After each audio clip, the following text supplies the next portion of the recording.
Thank you. Thank you. All right. Let's go. This is a religious cooking class. That's what we're going to do today. We're going to cook up something that hasn't been made before. And I'm going to do my best to give you all the ingredients that we're going to need for this. And let's start here with the most important thing. I think the most important thing is to bring the name Bill Maher into the conversation. The most famous atheist in America, who, I might add, is half Jewish and half Catholic, as I've been told. And, you know, how did we do it? How did we do it? The man wrote a movie, made a movie about nothing. About nothing. How do you do that?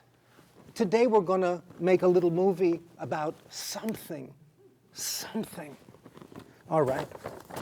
So, the importance of Bill Maher in this conversation is that we need to have the spirit of a doubting Thomas in the room at all times. Thank you, Lord, for atheists, because they're the most doubting Thomases we could possibly have. Not only are they doubting, when it comes to Bill Maher, they're not just a doubting Thomas, they're a skeptical Skip. They're a cynical Cindy. Bill Maher has a conscience that is so strong and so developed, but he doesn't have God consciousness. That's what's missing. And that's what we're going to talk about today.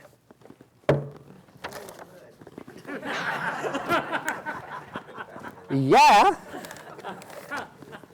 We're going to talk about God consciousness and how you make it and how you spread it and how you enjoy it.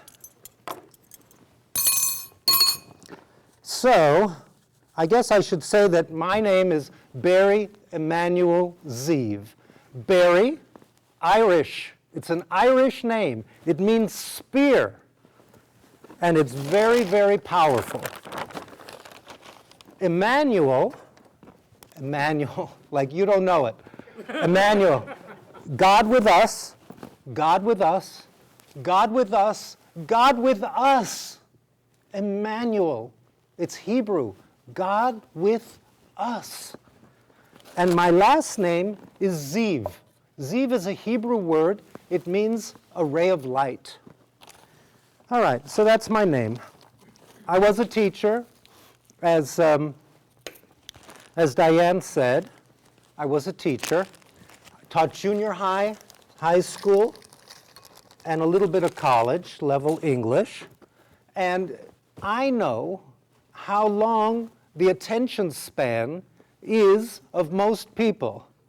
So this is why it takes what it takes to get people to remember things. In fact, I forgot something. So excuse me 1 minute while I walk over here and I get my coat so that I can take my coat off. Do you remember when I spoke here at Lent? Not at Lent, at Vesper service. I'm such a Catholic, huh? So I'm not. A Jewish to the core. I spoke here at Vesper services about a passage from the book of Isaiah.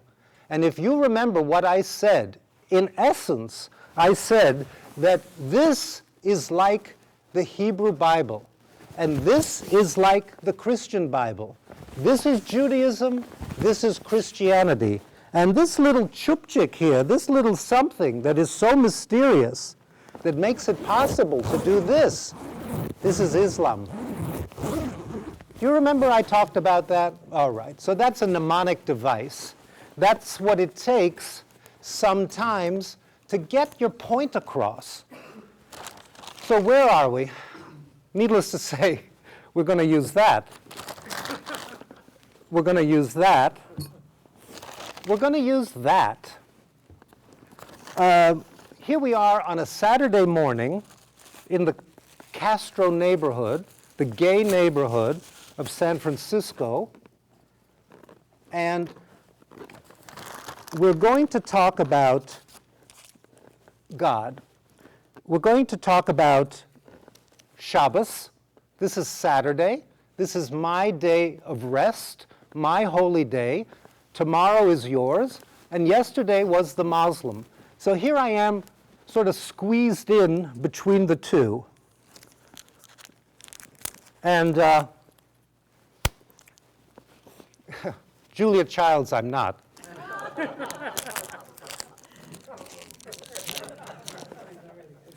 So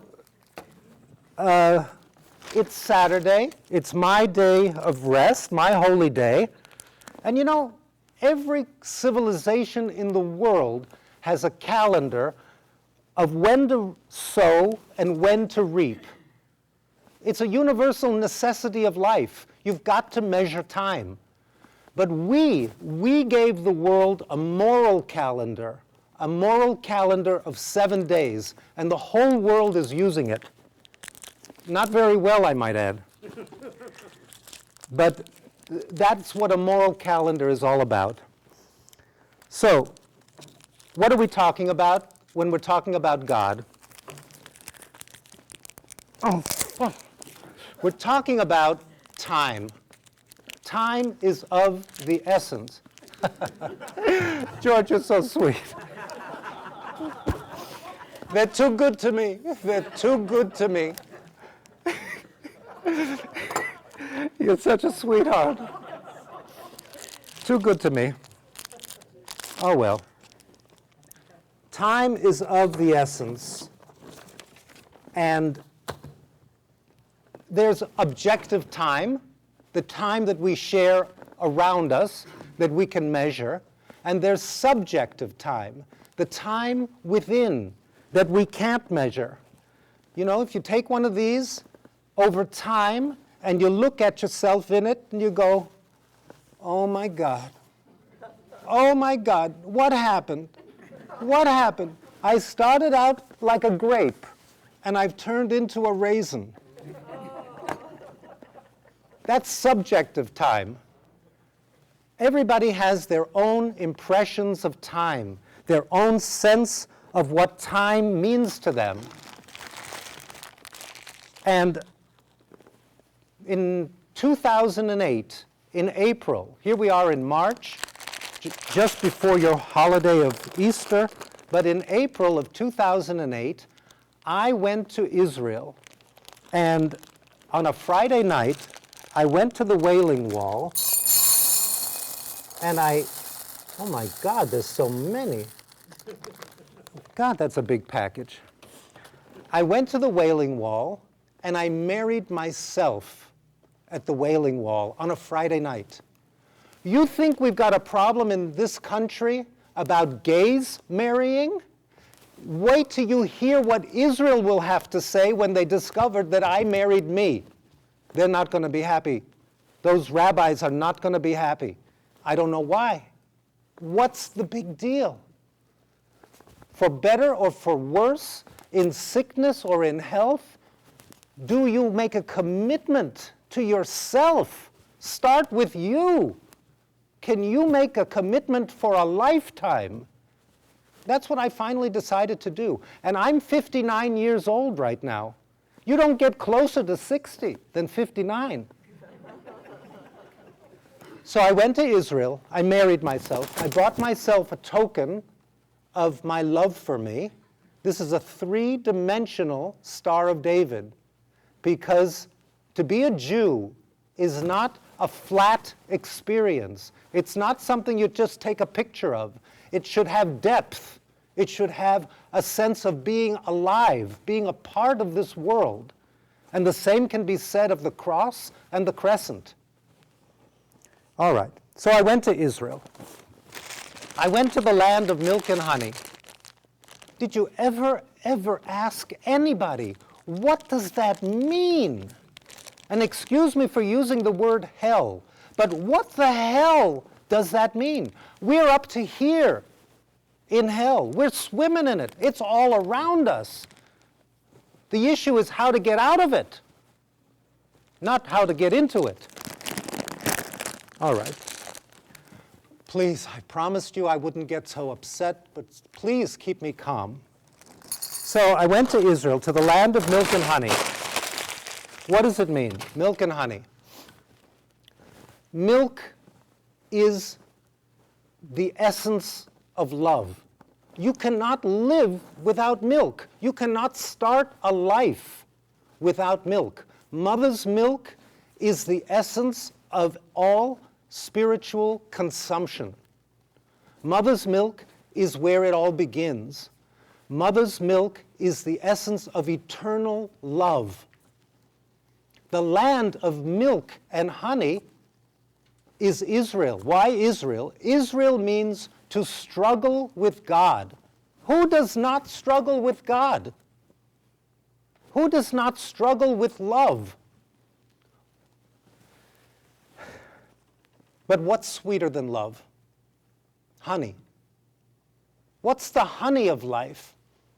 What makes life so precious that it's even more precious than love? Because love comes and goes. Even eternal love is something you have to work for. It's something you have to believe in. What's sweeter than love is wisdom. With wisdom, you get answers. And with answers, you have something. And what can you do with that something, Bill Maher? You can love. That's what you do with wisdom. You love with it. It makes love all the more powerful. Love is the most important, and wisdom is the most powerful. You've got to have both. All right. Well, we're here in the Castro neighborhood of San Francisco at a Catholic church, and I, although you don't know it, am the rabbi of Castro Street. I ordained myself. Nobody else was going to do it. Look, did Jesus have somebody ordain him? No. He was a rabbi too. He knew what he was talking about. And I'll tell you why. We're going to get there. But as a rabbi of Castro Street, I've been to the plaque on the sidewalk where we have the plaque of Harvey Milk, the founding father of our community. And I got down on all fours and I kissed that plaque because he was so important to me. You know, you got to live the way you believe. You got to do what you think is right. All right. Why was he so important to me? Because 50,000 gay men in America have died since he, the founding father of our community, started our quest here. 50,000 men. Why? So that I can use the word penis and vagina in public. So that, do you remember in the 80s you couldn't put a condom on a banana? You couldn't do it. It was too big a deal. You know what? I'm going to use the word anus today, too. Watch and see. All right. So the name of this discussion today, the name of this talk, as you saw, is called How It Takes a Good Jew Within to Make a Good Christian Throughout. And because we're in a Catholic church and I want to get my message across, I have to do it with feelings. I have to make an impression upon you, those who have been given the Sacred Heart. I have to speak to you, and if I don't do it with my feelings, it's not going to be very meaningful to you. So that's my goal today. All right. That was the introduction to the introduction to the introduction. We're done. Oh, no. One more thing. Sorry. Today is also, or this holiday of Purim, also comes this week. And Purim is like Jewish Halloween. takes place in Persia 2,500 years ago. There was a queen by the name of Esther who saved the Jewish people. Well, we got new queens today. All right. Now comes the introduction to the introduction. Put on your thinking caps, all right? My father taught me a prayer when I was a very small child, 5 years old maybe. Shema Israel Adonai Eloheinu Adonai Echad. Hear, O Israel, the Lord our God, the Lord is one. He taught it to me in Hebrew, and English wasn't his first language. He taught it to me in English. You know what he didn't teach me? What it means. What does it mean? If it doesn't have meaning, what's the point? All right. So when it comes to meaning, Bill Maher, we have to go back to the Hebrew Testament. And now, as an English teacher, I'm afraid I have to give you some vocabulary. The first word that you need to know is Torah. Torah is the 5 books of Moses. This much of the Hebrew Testament is called Torah. The 5 books of Moses that he gave to the Jewish people about 1,500 years before Christ.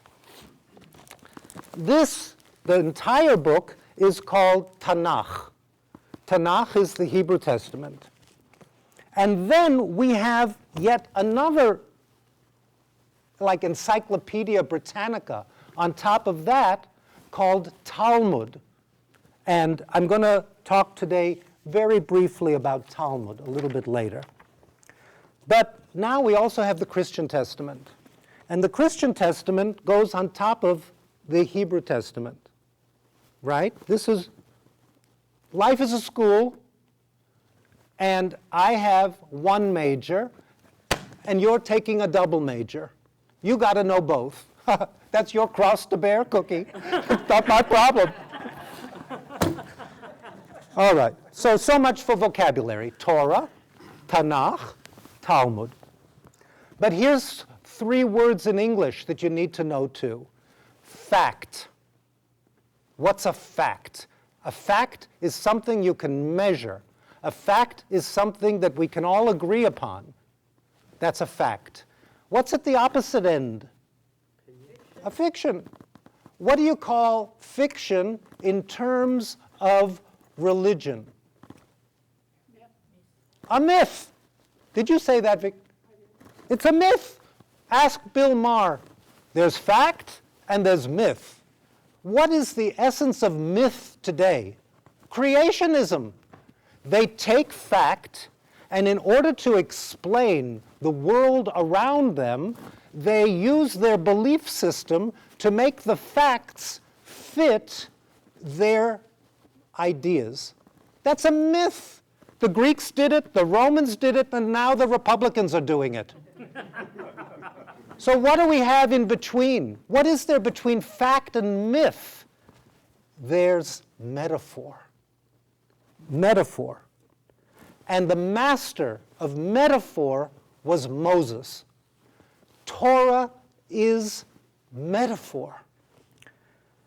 So let's go back in time, in history, to look at the creation of this body of metaphors.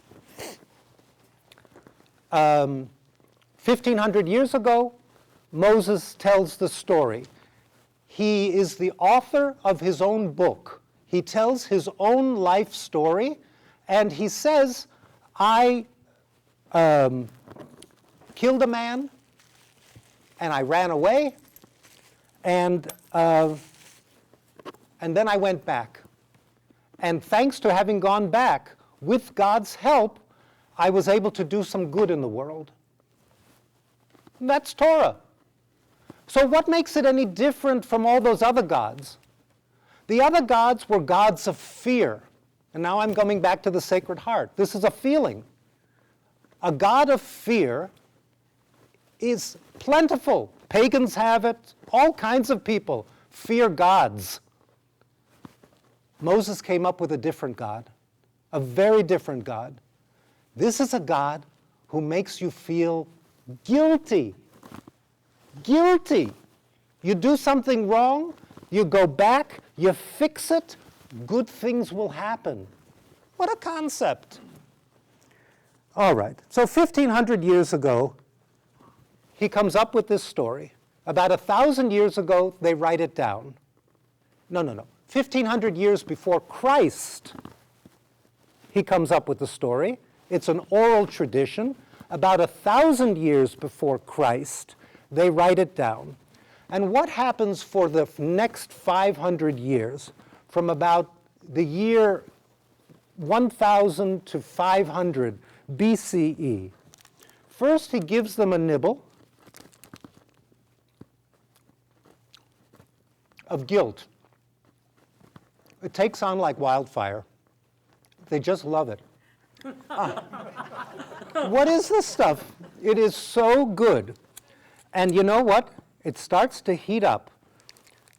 The Jews are so tickled by what Moses has given them that they absolutely love it. I didn't try this at home. I know you told me I should have, and I really wish I had. But, you know, what do they have? They have sacrifices. God gave us this wonderful stuff called guilt, and now we're going to feed him. We're going to feed him animals. Day and night, we're going to light fires at the temple, before that at the tabernacle, and we are going to give God a good meal in appreciation, that's hot, for what he gave us. So it gets really, really hot in the Middle East, and they're having a great time. Circumcision, all kinds of other things, kosher food, and this, it's working. It starts to spread. The Jews are loving it. I mean, they can't keep their hands off of it. It's fabulous. And now they love it. They absolutely love it. It's so good. Oh my God. We love it. You know, they make a mess of it. They make such a mess of it. I tell you, if not, the war with the Babylonians, they lost. They go into slavery.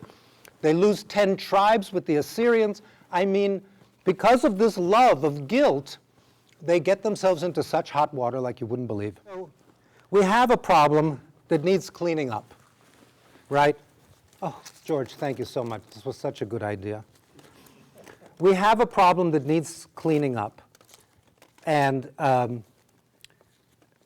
before we can clean it up, we actually have to spread it further, because that's what God wants of us. How do we spread it further? We can't do it by ourselves. But God helps us. What was the biggest civilization at the time? The Greeks.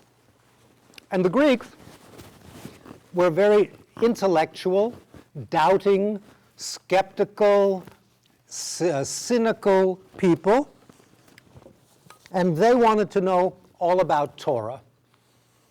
So they asked the rabbis to translate the Torah into Greek. Well, that's not so easy. Why? Because up until that time, you had to be a rabbi to read Torah. Why? What does the word rabbi mean? Rabbi means many, literally, rav, many. Figuratively, it means genius. You had to be a genius. Well, I'm a self-appointed genius, and I'm going to tell you why that was so difficult. And this is the God's honest truth. Why did you have to be a rabbi to read Torah? Because Torah was written one letter after another, without a break. This whole book was absolutely one series of letters, one after another. There was no break between them. And the Greeks were smart enough to say, we don't want it with your formatting. We want breaks between the words. We want periods at the end of the sentences. We want paragraphs. We want chapters. We don't care if you divide it up into 5 books, which they did. And it was a bestseller. It just caught on like wildfire. It did very, very well. And then the rabbis went, my God, if it's this good in Greek, let's do the same in Hebrew. Thanks to the Greeks, we have the written word broken down into many words, so that when the Christians write the Christian Testament, which I believe begins, in the beginning there was the Word, and the Word was God, and the Word was with God, what they're referring to is this. This was the Word. It was one word from God. And we broke it down so that we don't have to all be rabbis in order to get it. This is what Jesus already knew. This was common knowledge at that time that has been lost along the way. So that's a little bit of a historical perception of the master of metaphor, Moses. But then along comes Jesus. And what does Jesus say? Have I got something for you? Melts in your mouth, not in your hands. What a concept. What an incredible concept. Moses brings guilt into the world, and Jesus brings love. So what are we going to do today? By the way, I have to add, what does this look like? It looks like a rainbow. Yes, this is a rainbow. Noah and the ark, that's where the rainbow begins. The rainbow is in the sky. Any doubting Thomas who's smart enough to have a little bit of a struggle with God will tell you, what good is a rainbow to me? It's up there in the sky, in the heavens. I can't use it. Your promises are useless to me up there. You got to bring them down. I need promises in the flesh. I need promises that are real. That's the kind of promise I need. That's what we got. What's the gay flag? Rainbow. Aren't we special? Aren't we special? And I'm going to continue with that idea a little bit later. But for the moment, that was the introduction to the introduction. And I also have one more thing to say. As I said, I was a teacher, and I taught my students. And I have to say that I have a great deal of love for learning and a great deal of love for education. But nowadays, we all know about going postal and how crazy it is out there to earn a living. And I'm not going to go postal. I'm going to go public. I'm going to take education and go public with it. That's what you do as a teacher. You teach people. You show them. You go public. You don't listen to the lies and to the myths and the stories that they create that are nonsense. You stick to fact, and you go as far as metaphor, and you don't go any further. It helps to look at yourself in the mirror from time to time. You'd be amazed at what you'll see. Despite the raisoning effect, you'll actually come to like yourself. If you can learn to love God and then learn to like you, marry you, commit yourself to you, believe me, you'll have something to give to others. All right. So, we have Moses, the master of metaphor. We have Jesus, who is the savior of symbolism. And we have Muhammad, who is the sire of signs to come. Now I would like to ask my boyfriend to come up here, Will, because I would like to tell you more about the main story of Torah, the creation story, the story of Adam and Eve. Adam and Steve. All right. face the group here. When you make the Bible personal, when it really becomes personal to you, you take on all the characters in it. You don't just take on the ones you like. You make it personal. So in the creation story, we have Adam, which is the head of man, the thinking part, the part of you that has a relationship with God. And what is God to the essential man, the first man, the smallest man, the infant? God is the essence of the conscience, that part of the conscience that speaks to the mind and says, I put you in a garden, and you can eat from all the trees in the garden, with the exception of one. Okay, the tree of knowledge of good and evil. The mind gets lonely, another matter of the heart. Loneliness is a terribly, terribly painful, difficult thing to live with. And that's the first feeling that Moses brings up in Torah, loneliness. Adam gets lonely. And so God brings Eve into his life, the personification of feelings, the heart. Now, Eve never heard about the tree of knowledge of good and evil that Adam was not supposed to touch or not supposed to pick from.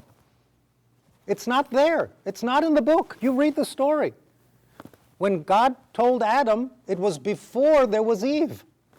Afterwards comes Eve, the essence of feeling, and feeling starts to explore the core of one's being.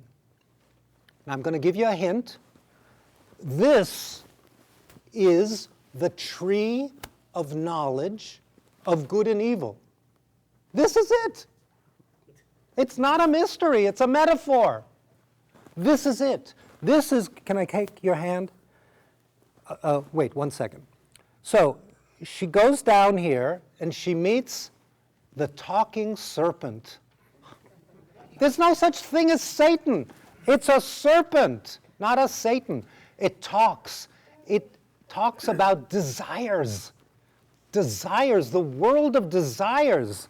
And when your desires conspire with your feelings, who's going to get in trouble? Your head. It's not that tough, people. It's not rocket science. It's metaphor. So what does the serpent ask Eve? What did God tell you? He told you, and she says, he told us. It wasn't us. The heart always seems to get things mixed up a little bit. Have you noticed? Have you noticed? Have you looked in the mirror? The heart gets things mixed up from time to time.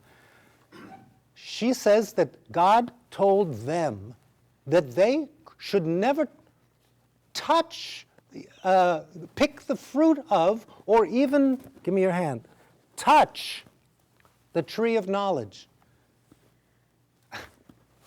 Don't even touch it? Are you kidding me? It's too late now. You're in for a penny, you're in for a pound. It's a metaphor. And how would this serpent know so much about the fruits of knowledge of good and evil? Because they're right there. It's the fruits cookie. One is good, that's on the right side. And one is evil, that's on the gauche side, the left side, the wrong side. Good and evil. And who would know more about that than the serpent, right? It's a metaphor. It's a metaphor. All right. So this is a tree of knowledge of good and evil. And this is an explanation for the meaning of life. And this is the infantile stage where you start with the metaphor and you have to explore this tree that you're in, this vehicle for this journey. It's another metaphor. Excuse me, I mixed a metaphor. I mixed metaphors. Life is a journey. Life is a tree. You grow. You branch out in many directions. You develop a backbone like a trunk, and you also develop roots. And those roots should go down deep. And by the end of Torah, when Moses is on the edge of Israel, on the banks of the Jordan, what does he tell the Jewish people, the Israelites? He says to them, God is your rock.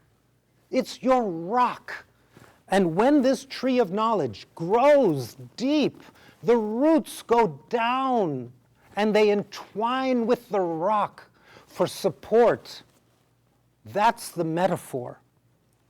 And that metaphor will turn into a sign through Muhammad, through the Dome of the Rock, and at Mecca there is another rock there. They are deeply, deeply engaged with the roots of their faith in the rock that supports us all. All right, thank you. You can sit down. All right, that's the introduction. We're through with the introduction. Let's get to the body of this talk. I'm now going to talk about symbolism. I've talked about metaphor. Now I'm going to talk about Jesus. I'm going to talk about symbolism. I'm going to talk about making love. How do you make love? Oh, you know what? Where's the apple? Oh. You just don't want to touch it. Yeah. Before I go into symbolism, I think I better talk about guilt. All right? 1, 2. 2 apples, 2 sources of power, 2 life-giving essences out of which the serpent spits, right? And this essence of power is guilt. So we need to explore it. We need to find out what this is all about. Let's look into it. Let's take a plate here. And let's cut into guilt and see what we have. All right? This is the inside of guilt, the metaphor. And it has 3 levels. It has a peel, it has the meat, and it has a core. What is the peel? First of all, I should tell you, we've all eaten it. It's in all of us. Guilt is in everyone. It's spread far and wide. There ain't nobody on planet Earth who don't suffer for it. You know, you all have it. It's all far and wide. Everybody has it. Some have fear, some have anger, some have sorrow, but everybody has guilt. Anyway, let's start with the peel. What is the peel made of? What is the peel, the outside of guilt? It's very easy. It comes from the story itself. You look at Torah. Adam and Eve ate from the tree of knowledge of good and evil, and what did they realize? They were naked. They were nude, to be very accurate. They were nude. And they covered themselves up. That experience of being nude has a name in terms of matters of the heart. It's called embarrassment. It's embarrassment. When you're so exposed and so nude that people can see you to that degree, you feel embarrassed. And how do you get over it? How do you swallow embarrassment? How do you get it through you? It's easy. Your mother did it. She got you to dress yourself to use the toilet, to eat like a mensch at the table, to say please and thank you. That was the essence of moving through embarrassment. To what? Modesty. Modesty. You go through embarrassment over a lifetime, you become a modest human being. That's the essence of that level of guilt. But now we have to look at the flesh. What happened next in the story? Next, they hear God walking in the garden. Excuse me? God is going to make noise when he walks? Not unless he wants to. Not unless he wants to. He doesn't have to make any noise. If he makes noise, it's because he wants to. He wants to let them know that he's coming. What do? They run and hide. Where? Amongst the other trees. Isn't that what we've done all our lives? We've hidden amongst each other. What is this? Why? What is the meat of guilt? The meat of guilt is shame.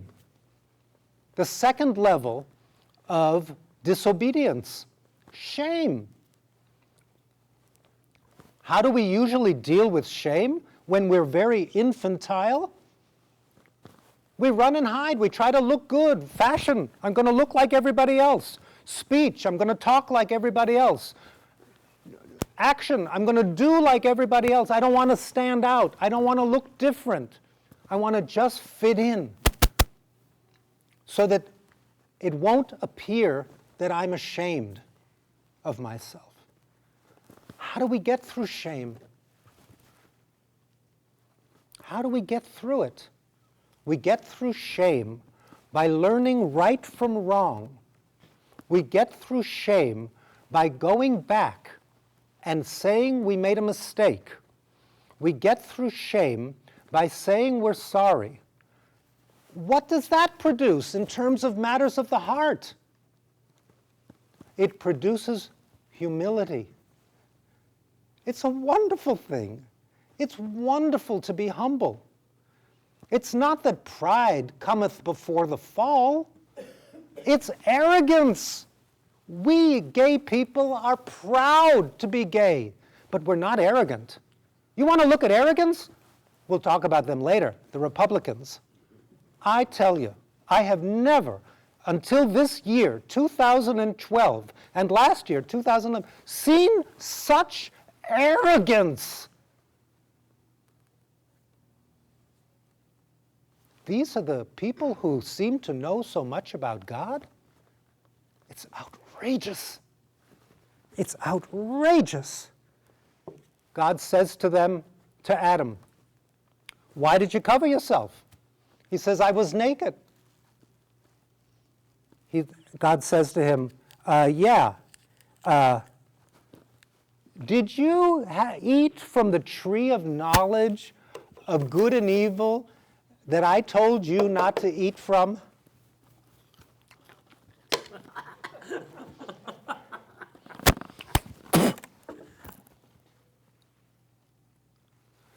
This woman that you gave me. Blame. Blame. I'll blame her, and I'll blame you. I'm not going to eat the core. I would rather humiliate myself. Humiliation. The deepest level of guilt. Humiliation. How do you get through it? How do you get through it when you make an utter fool of yourself? How do you get through that in matters of the heart? In matters that really matter? Well, there's a word for that in Hebrew. Oh, good. There's a word for that in Hebrew. The word is chesed. They like to interpret it, the rabbis go out of their way to interpret it as loving kindness. It's not loving kindness. The word chesed means loyalty. You get through humiliation by discovering and developing loyalty. Loyalty to your country, patriotism. Loyalty to your family, keeping your promises. Loyalty to God, faith. That's how you get through humiliation, with loyalty. All right.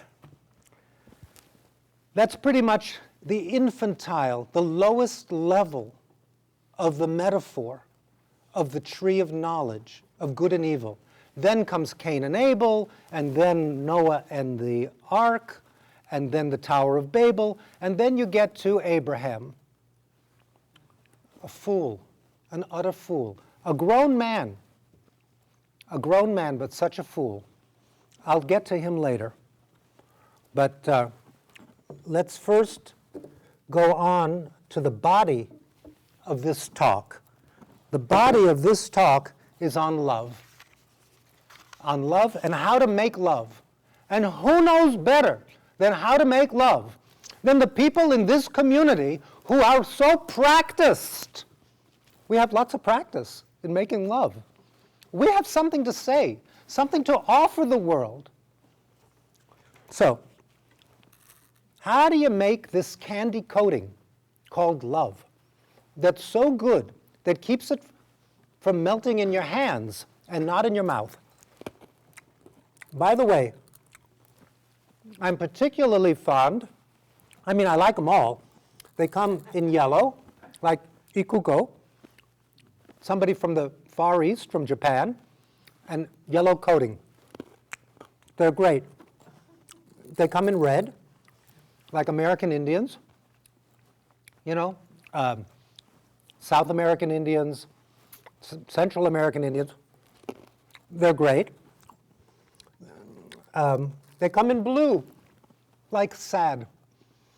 They come in blue. They're great. They come in green. They care about the earth. They care about the environment. They're great. But they also come in brown. And these are my favorite. I just love the ones in brown. And they're great. But, quite frankly, they all taste the same. I can't help it. I don't see any difference. So, we're going to talk now about how to make love. And we're going to talk about what Jesus had to do to make love, to take the path of wisdom and veer off in another direction and create another path, a path called love. And he had to do it with people 2,000 years ago who were so primitive and so unevolved and so unimaginative that he had to give them a symbol of his love. Well, what did he do? He took two concepts that we all know, matzah and wine. It was Passover. I'm not going to tell you stories that you already know. But, let's get real here. Here we have rice bread. This is a pork bun. It's made of rice. Excuse me. Rice is a grain, isn't it? Here we have tortilla made of corn. Corn is a grain. And here we have wheat. Wheat is a grain. So he had to veer off of the tree of knowledge of good and evil to present the world with another metaphor, one that was more powerful, one that was using a metaphor to create, a symbol. And the symbol is grass. The fruit of the grass, which is the grain. So to the Jews, this is the bread of affliction. This is a reminder of the passage from an Egypt within to an Israel within. from bondage to freedom. And to Jesus, this is, as he puts it, my body. This is my body. He compounds the metaphor and makes it into a symbol. This is my body, and this is my blood. What is blood? What is this stuff, wine? Let me explain it to you. You know, if it's unleavened, it's without ego. It's perfect. But if it rises up like this, it's egotistical, it's got all the problems of everyday life. It's not perfect. So let's do it with this one. Let's look at us and what he was trying to tell the world. And we're going to start here by putting in a little hole, you know, like a hole in the head. And we're going to try, I didn't do this at home, I hope this works. We're going to try putting in a little bit of wine into the bread. Yes, this is Cabernet Sauvignon that my boyfriend likes, and I hope I'm not going to use it all up because that would make him very angry. There. All right, so now we have the bread and the wine, the body and the blood. Now let's take a look at what we have inside. You see, this is what every human being looks like inside spiritually. Bread and wine, flesh and blood. As Shakespeare said, if you prick me, do I not bleed? That's where it comes from. This is what Jesus is talking about. This is what it means to be human. Why is it so important to be human? So that we can strive to be God-like, so that we can consume the essence of godliness and bring it in, so that we can understand that every human being has God within him and her, and will treat them with respect, and will treat them like a tree of knowledge or a grass with wheat that is growing, that has something to contribute to the world. That's the symbolism that Jesus was trying to bring to these people at that time. Father, why hast thou forsaken me? Why would he say that? Why would he say that after a lifetime of presenting people with the essence of godliness, with the essence of peace and love and wisdom in Israel? Why would he say, God, why hast thou forsaken me? Not for his sake. Not for his sake. He knew what he was talking about.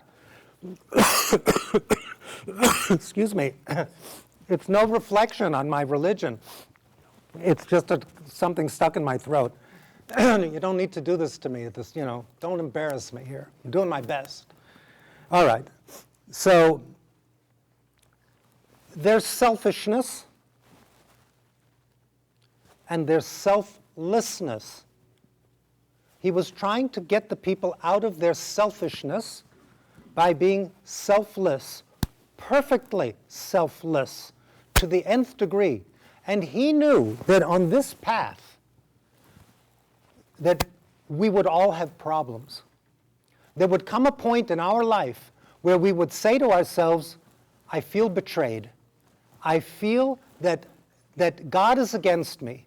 There's no hope left. I don't care about the colors. I don't care about the rainbow. I've lost hope, all hope.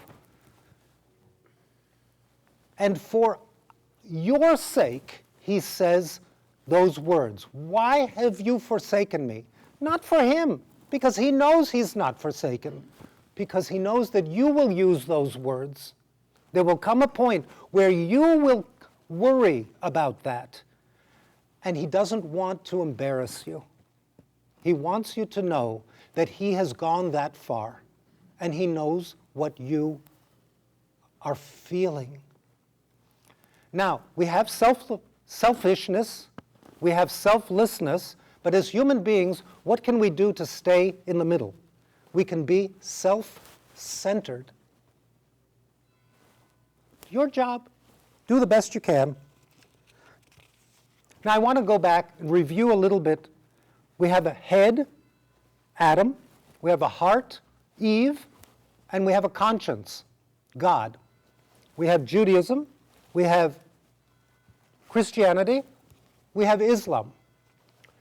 We have thoughts, we have feelings, and we have beliefs. And when you use your thoughts, they often go in one direction, and your feelings often go in another direction. So you need to have a conscience that will balance the two. A conscience that can take your thoughts and feelings and keep you balanced. That's the essence of a conscience. However, you people, for some strange reason, whether your conscience is very well developed or not very well developed, it has gotten strong enough that God has said to you, I am moving in to your conscience, and I'm taking up residence within. And now this conscience becomes a soul. There's another name for it. You feel soulful. You feel deep. You feel relevant. You feel that there is a purpose to your life. This is particularly easy to describe to you. Why? Number one, this is the greatest Catholic church, that, bar none, that I have ever been to. And I've been to St. Peter's, I've been to St. Paul, I've been to Bethlehem, to the Church of the Nativity. By the way, Bethlehem, Hebrew word, what does it mean? Bet lechem, house of bread. This is the greatest Catholic church I've ever been to. Why? Because in the early 1980s, this is the first Catholic church in the world, and you have more than 1 billion people in your religion that went out and helped gay people, served gays. So I don't have to tell you the most simplistic of math questions in the New Age. What do you get when you add 1 plus 1 plus 1? God the Father, Jesus, and the Holy Spirit.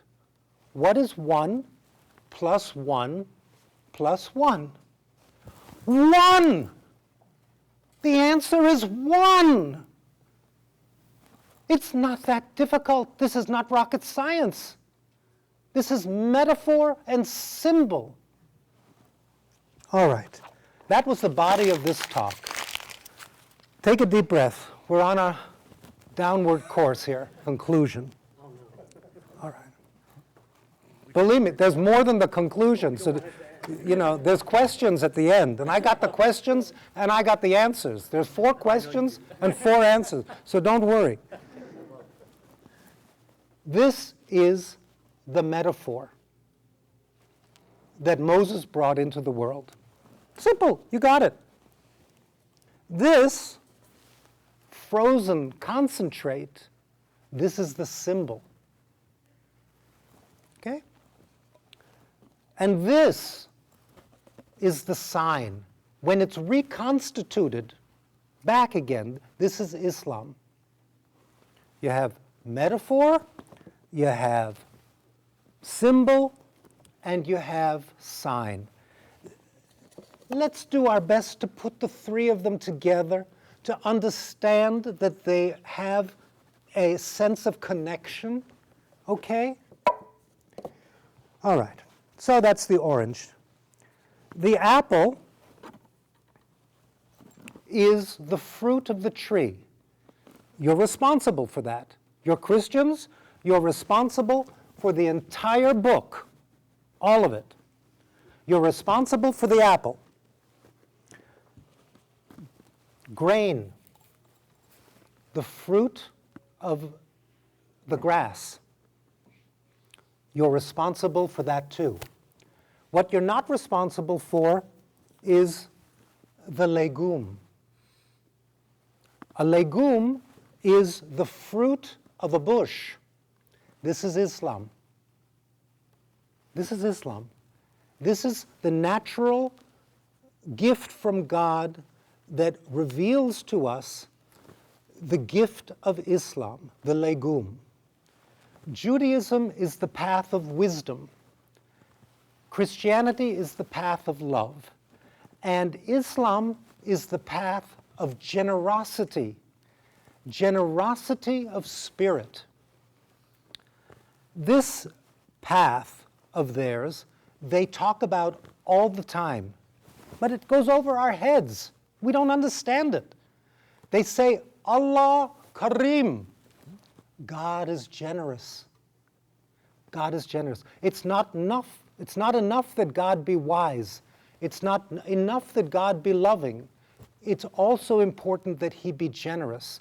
And if we are going to understand God, if we are going to understand how we are made in his image, and how he divided himself up into pieces so that we could learn about him through one another, we're going to have to explore the legume. We cannot just go out there and destroy a very important God-given sign that we need to know about and love. All right. Let's go back for a second to the brown M&Ms. Have you ever noticed how, I didn't try this before, let's see if I can do it. Ah, yes, not that hard. You ever tried to crush one of these? I mean, we've got a history of 300 years of taking these brown ones. By the way, I'm not going to waste them, I like them. And crushing them, one right after another. You know? They're good. As a matter of fact, we got one in the White House now. I love it. I absolutely love it. And I'm going to tell you why right now. Because we have 10 commandments. The first commandment is not even a commandment. The first commandment is, I am the Lord thy God who took you out of Egypt. Let me put that in terms of matters of the heart. The way he probably said it, at least in my opinion, 3,500 years ago, after he schlepped them out of Egypt, and now they're at the base of Mount Sinai, and they're doing their thing and, having a fun old time and doing whatever they like. And what does he say? I am the Lord, thy God. I took you out of Egypt. You didn't take me along for the ride. That's not even a commandment. That's just let me introduce myself here. Number 2, no other gods before me. Number 3, thou shalt not say the Lord's name in vain. That's my name. Don't talk about him badly. He puts it in the third person so that we will treat him with some deference, some courtesy, some politeness. He makes it very clear. And then he gives us time. Keep the Sabbath holy. Keep it subjective and keep it objective, and have a little bit of understanding about the two. All of that's pretty easy. But then he says, honor your father and mother. Are you kidding me? Thank God he didn't say love them. Thank God he didn't say obey them. Thank God he didn't say amuse them. He just said honor them. Do the best you can. Well, those are the first 5 commandments. And God put them on a separate tablet from the second 5. Why? He could have put them on 1. Why put them on 2? Because there's a separation here. These first 5 you do for him, for his sake. But if you get to number 5, honoring your father and mother, then you get to number 6. And number 6 is don't kill anybody. Because number 5, they'll drive you crazy. You finish with them, and you're going to want to kill somebody. So that's number 6. Try not to kill anybody. But then we have number 7. Number 7, don't commit adultery. In other words, keep your promises. Don't let the serpent and Eve mix with your mind. Don't let your desires get out of control. Didn't we have a president who did that? Excuse me, do we want another one? Newt Gingrich? That's what they're offering us? A repeat? We don't need that kind of problem. I thought we learned a lesson. Skip Newt Gingrich. Number 7, been there, done that. Number 8, do not steal. Mitt Romney? Corporations are people too, my friend. Oh yeah. Well, when you buy the Supreme Court, and you buy Wall Street, and you buy Washington, that's not stealing. That's not stealing. I bought them. Skip number 8. You don't need that kind of nonsense. Now we come to my favorite, Mr. Santorum. Man on dog. Man on dog? You would call me, a Jew, a dog? Are you kidding me? My father and mother are Holocaust survivors. My father is a graduate of the German institution of learning called concentration camp, Dachau concentration camp.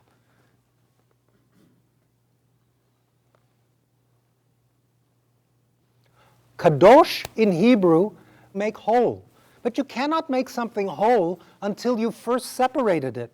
He separated the Israelites from the rest of the people, and then he separated the Jew from the Gentile, and then the Catholic from the Protestant, and the Christian from the Muslim. He's continued this separation process in order to make things separate so that we would make it whole, so that we would bring things back together again. That's the essence of Kadosh. Now I'd like to move to Hinduism. There's a wonderful Hindu story about the blind men and the elephant, Menimo and Jack, the Jew, the Gentile, and the Muslim. They are all touching the elephant. One touches the trunk. He says the elephant is like a hose. The other one touches the tusks. The elephant is like a spear. One touches the tail, and it's like a rope. Then they move around. No, actually it's like a wall, the body. No, it's like a pillar. It's like the leg. They're all blind. They're all blind. They've got to come together and compare notes. They've got to add it all up. You cannot get to a picture of an elephant if you use one blind man or another or a third. You've got to get all of them talking to one another to see the big picture. Speaking of blind, I'm back to the banana. I once did volunteer work for the Lighthouse for the Blind, and I had a friend there whose name was Samantha. Samantha was blind from birth, and because we knew each other over a long period of time, I finally got up the nerve to say, Samantha, as an English teacher, as a lover of words, the depth of words, of the word, I would like to know what a word means to you? She said, sure, what's the word? I said, yellow. What does yellow mean? She said to me, yellow is warm like the sun. Yellow is embracing. But what yellow has got to do with bananas, I've got no idea. This rainbow that was in the sky, that has been brought down to earth, that has given us such hope, that has given us something that other people don't have, an essence of what yellow has to do with bananas. We've got to find ways to share what we know. We've got to find ways to teach them. All right, moving right along. There's a story about a rabbi, and in comes a Christian and a Muslim, and they're arguing. And the Christian tells the rabbi his side of the story. And the rabbi listens and he says, you know, you're right. And then he listens to the Muslim side of the story. And you know what the Muslim tells him? I don't know. But what does the rabbi say? He says, you know, you're right. And then his wife says to him, honey, how can he be right and he be right? You know what he says? You're right. Is it so difficult that we could all be right? All right. The difficulty in all of us being right is a Buddhist problem. It's the problem of paradox. How can all of us be right at the same time?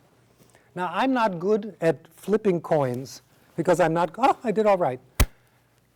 All right, how do you know if it's landed head side up or tail side up? According to the Buddhist, it doesn't matter. Get your head off of the coin. Get your head back in your head. Look at life from the inside. Look at it subjectively, not objectively. And if you look at it objectively, move your eyesight from here to here, and it will land head. And if you move yourself from here to here, it will have landed tail. It's you that needs to change. It's you that needs to switch your perspective to the inside. See life as something from the inside out and not from the outside in. See it subjectively before you see it objectively. Objectively will teach you how to survive, but it won't teach you how to live. Living is a subjective experience. My sister, let's talk about family.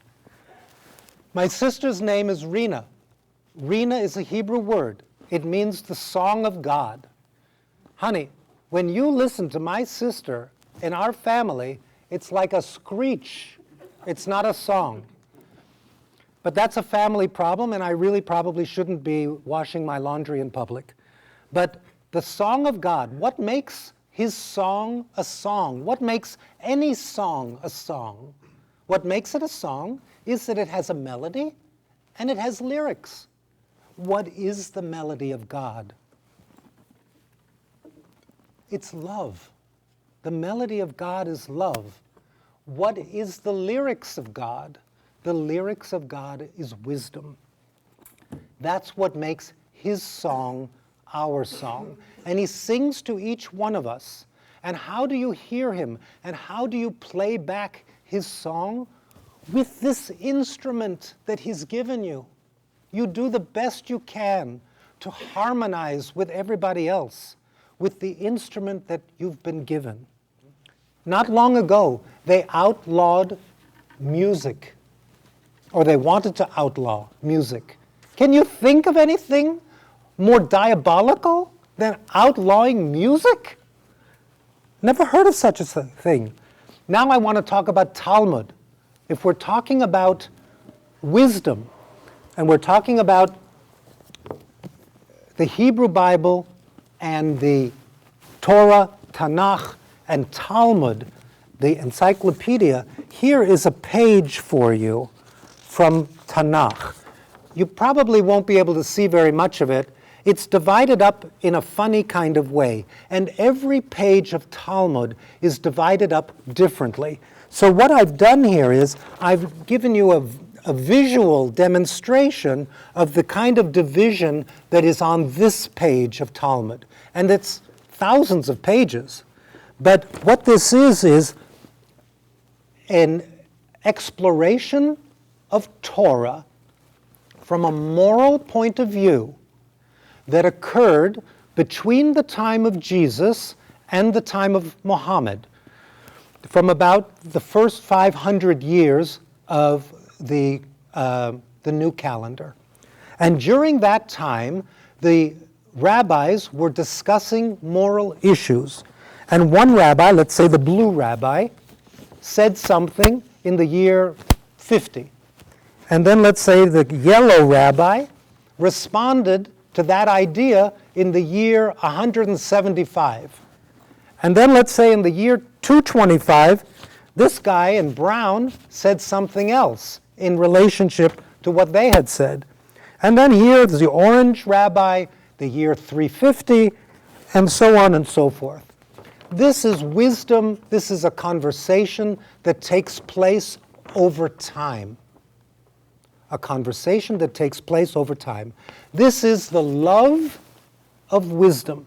This is what the Jews have contributed to the world. The love of wisdom. So what did the Christians contribute to the world?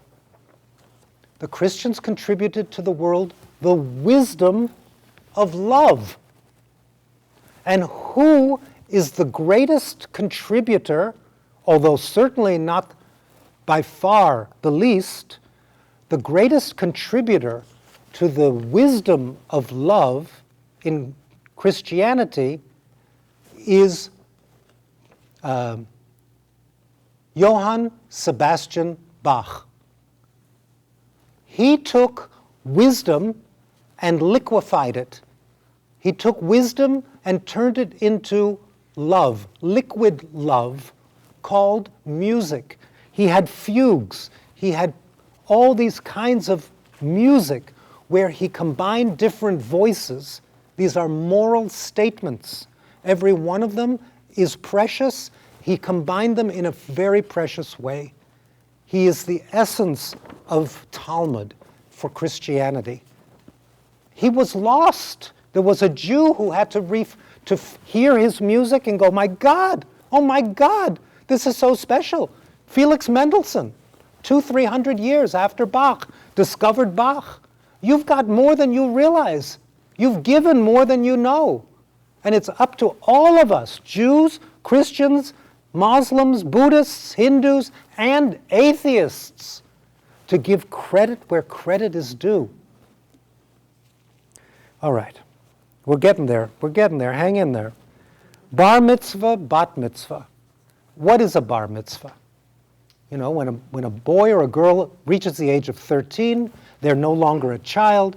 They move into the world of adulthood. How does that happen? Did you ever ask any Jew? What's going on here? Don't bother. They don't know. They don't know. I don't know what it takes. Ritual, going through the motions all the time. Did you ever bother to ask yourself, what are you doing it for? A bar mitzvah is that time in life. Here is the bar mitzvah boy, and here is God. And who stands between him? His parents. For the first 13 years of his life, his parents stand between him and God. And everything that he or she does, his parents have to respond for, take credit for, or take blame for. God holds the parents responsible. It's an important job. But at 13, parents step out of the way, and a child has a direct relationship with God. It matters. And I'm telling all the youngsters of today, as a teacher, after the age of 13, you really better give some thought to what you're doing, because now it matters. It really does. So much for the bar mitzvah. All right. What's this? Here we have a rainbow.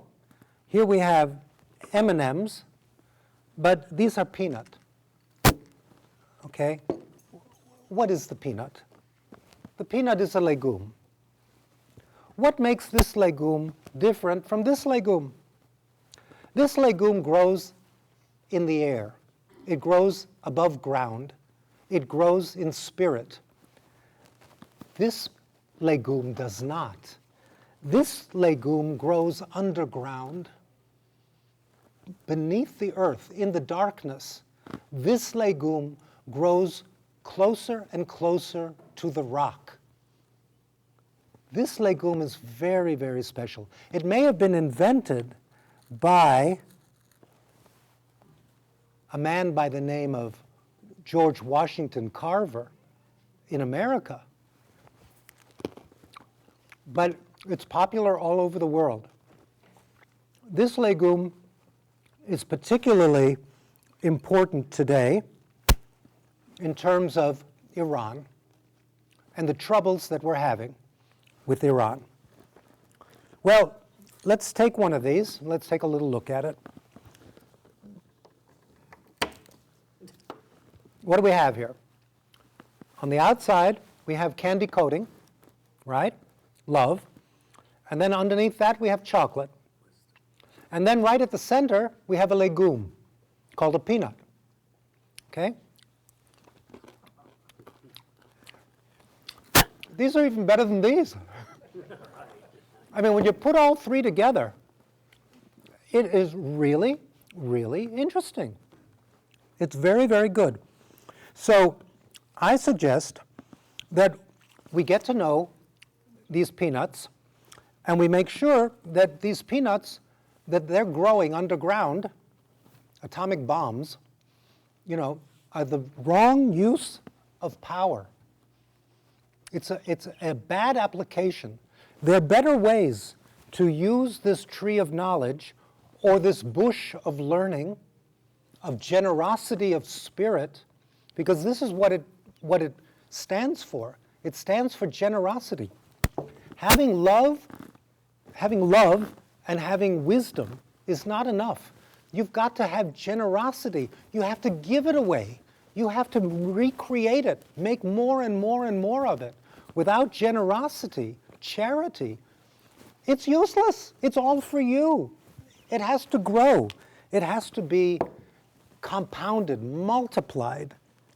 So when we go back to the prayer that my father taught me, Shema, hear with your head and listen with your heart. Israel, those who struggle with God. Adonai, Eloheinu, Adonai, the God within, the God that doeth the work, the God who introduces himself to Moses first. And when Moses says, you want me to go back where? And tell them I did what? For whose sake? And he says to God, who am I going to say sent me? And he says, what will be, will be. Ihyeh asher ihyeh. What will be, will be. YHVH. Jehovah. It's not Jehovah. It's YHVH. It's the verb to be in the past, the present, and the future. Who am I? He says. He answers. I am the Father of time. Look around you. Look at the seasons. Look at yourself in the mirror. Look at what happens to you. You cannot control time. What did Jesus say? He said, this is my body. This is my container. What is this? This is experience. You pour experience into your life. Over time, it becomes very personal and very powerful. A little lightheaded, but very, very special. You are the combination of a container being filled with love and wisdom and generosity. And the word shalom in Hebrew means peace. Did you ever ask anybody, what does that really mean? Where does it come from? What are you talking about when you talk about shalom, salam? Where do these words come from? Shalom comes from the verb lishalem, which means to fill. Shalom is a filling process. Jesus was trying to get these ideas across with symbol to people who understood it immediately because they understood Hebrew, because they understood the time in which they lived and the times that had come before them. It was a no-brainer for them. It was very easy. It had to be broken down, just as Torah had to be broken down into words. The symbols had to be broken down. The signs have to be broken down. The signs of things to come. This is the Purim season. Purim is that holiday where Esther saves the Jewish people from the Persians. Look around. Do I look like a Queen Esther? No, a queen, but not Queen Esther. I say to the Ayatollah in Iran, look around you. Does that look like ancient Persia? No. The times have changed, Cookie. My books. My first book was called Becoming, 89 poems of my love for me. They're poems, and they are explanations of the poems. It's very concentrated. It's only 100 pages, but it's very, very concentrated, and you really have to be willing to go very, very slowly. The second book is a little bit more diluted. It's called The Wisdom of Self-Love, because love emanates out from within. Life is a school. I am my major. And if you want to graduate with good grades, you better get your PhD in love. That's what you're here for. That's what you're doing. That's what you're experts in. That's why, for some strange reason, I'm here today preaching to the choir. You already know all of this. I'm not telling you anything you don't know. And now my third book, called The Greatest Story Ever Retold, the Bible from the forbidden fruits point of view. The fruit could be an apple, the fruit could be a grain, and the fruit could be a legume.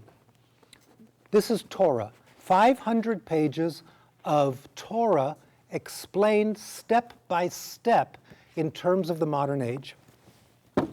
All right, my books. We're through with the conclusion. All right, questions.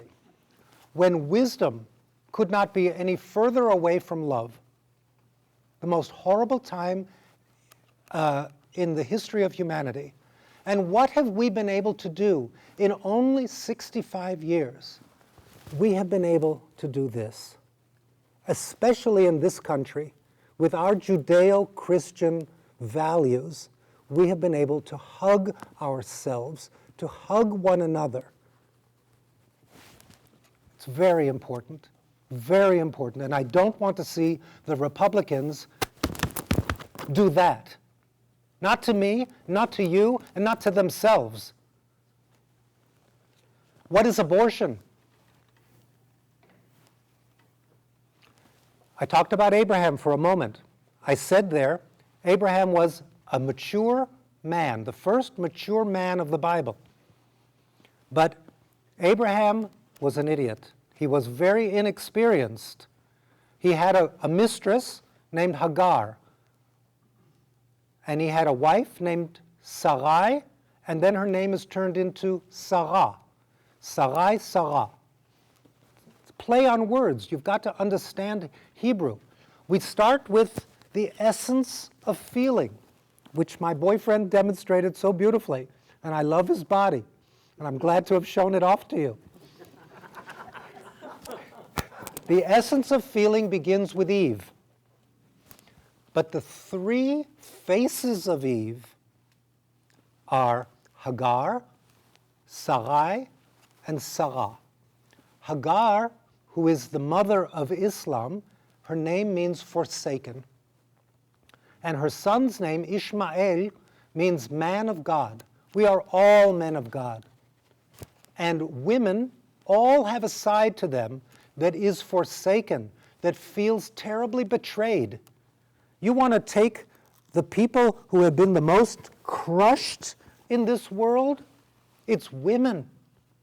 The ultimate minority, the ultimate victim of life is women. Look how we've treated them. Naturally, they feel forsaken. Now let's look at Sarai, the first name of Sarah. It means quarrelsome, argumentative. Oh, talk to my sister Rena. You see that side of women. So argumentative, so quarrelsome. Well, do we make it that easy for them? You know, jealousy, envy, not keeping your promises, not following through on right and wrong. It's not easy for them. It's very understandable. But Sarai stood by her man, and she was loyal to him. You remember loyalty? The core of guilt, humiliation. He humiliated her by throwing his illegitimate son, Ishmael, out of the house. That's a humiliating thing to do. You must be crazy. You're a father. You don't throw out your children. Not for any reason. Not for being gay, not for being illegitimate, for no reason. You don't do that. That's wrong. He threw him out, and he threw out Hagar. They could have died if not for God. That's ridiculous. And then what does he do with Isaac? He tries to kill him.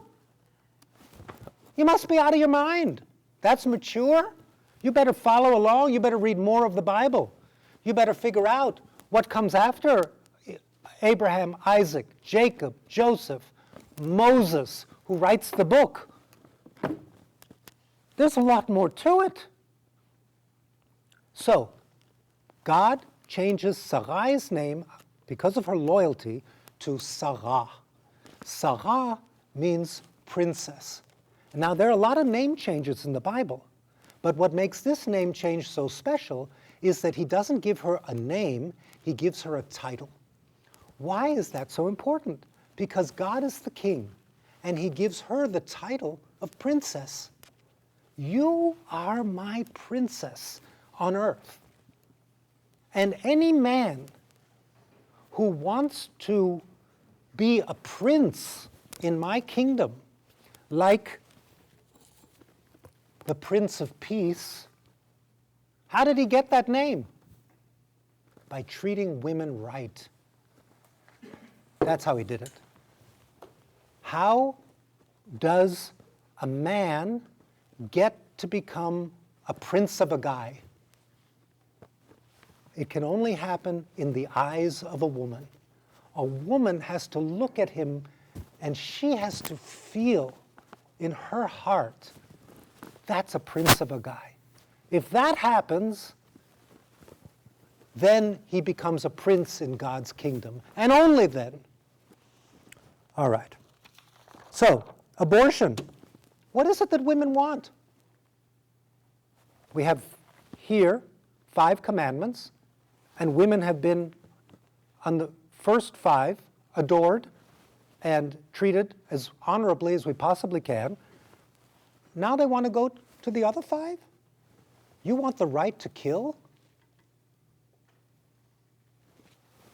You want the right to kill? Even a zygote? Even an embryo? An unborn child? We're men. We're not going to allow that. We say who kills and who doesn't. We kill. That's our right. We love to kill. We hate to kill. We decide to kill. Give that right to a woman? Do you think they're wise enough? Do you think they're loving enough? Do you think they have enough spirit? I do. I do. I think it's time for her to be bat mitzvahed. I think it's time for us to stop treating her like a girl and start to treat women like women. You want blood on your hands? You better believe that God is merciful. You better believe it, because God knows we men had better believe it. And if we believe that He's that merciful, we'll bat mitzvah them. We'll let them move forward and get a little blood on their hands. It wouldn't kill them. Self-love. You can't give what you ain't got. It starts from within. God within does the work. You have to love yourself. I suggest you marry you, for better or for worse, forever. I suggest it. And then after that, marry whoever you like, in my opinion. But that's what I feel. I think we really should allow ourselves to love ourselves. And then you know what happens? People are for practice. People are for practice. Practice your love on them. If you make a mistake, go back, fix it, become a little wiser, move on. Not that tough. All right. What's the problem with the Republican Party? What is it? What's their problem? I mean, it's pretty big. It's pretty obvious. Well, if we were to boil it down to help them instead of just to condemn them, if we were really to practice what we preach, what would we have to do to help them? We would have to help them see that the problem is spiritual psychology. It's not just a matter of the mind or the heart.